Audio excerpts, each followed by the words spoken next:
रूहानी इश्क। यह कहानी है गांव की एक कुंवारी लड़की की, किस तरह रात में वह पुरानी हवेली में रहने वाली आत्मा से मिलने जाती थी। कहानी बहुत ही मजेदार होने वाली है। लस कहानी को पूरा सुनिए, मजा आएगा। गांव परसापुर में एक पुरानी हवेली थी जिसे लोग रूहानी महल कहते थे। कहते थे कि वहां जाने वाले लोग कभी लौटकर नहीं आते। लेकिन अवनी, जो एक जिज्ञासु लड़की थी, भूत प्रेत की कहानियों पर यकीन नहीं करती थी। एक दिन दोस्तों की शर्त पर अवनी आधी रात को रूहानी महल के अंदर गई।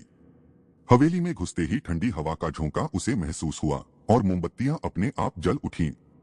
अचानक उसे लगा कि कोई उसे देख रहा है। कौन है? उसने कांपती आवाज में पूछा। अंधेरे से एक साया निकला, एक सुंदर नौजवान जिसकी आंखों में रहस्यमयी उदासी थी। मैं विराज हूं, इस हवेली की रूह। अवनी चौंक गई, लेकिन डर के बजाय उसे उस आवाज में अजीब सा अपनापन महसूस हुआ। विराज ने बताया कि वह कई साल पहले इस हवेली में मारा गया था और उसकी आत्मा अब तक मुक्त नहीं हो पाई। धीरे धीरे अवनी और विराज के बीच एक अनोखा रिश्ता बनने लगा। वह रोज हवेली आती, विराज से बातें करती, उसकी कहानी समझने की कोशिश करती।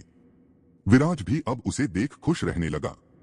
लेकिन अवनी जानती थी कि यह रिश्ता कभी पूरा नहीं हो सकता। एक दिन अवनी ने पुरानी किताबों में खोजबीन की और एक मंत्र पाया जिससे आत्मा को मुक्ति मिल सकती थी। अगर तुम मुक्त हो गए तो क्या मुझे भूल जाओगे? अवनी ने उदास होकर पूछा।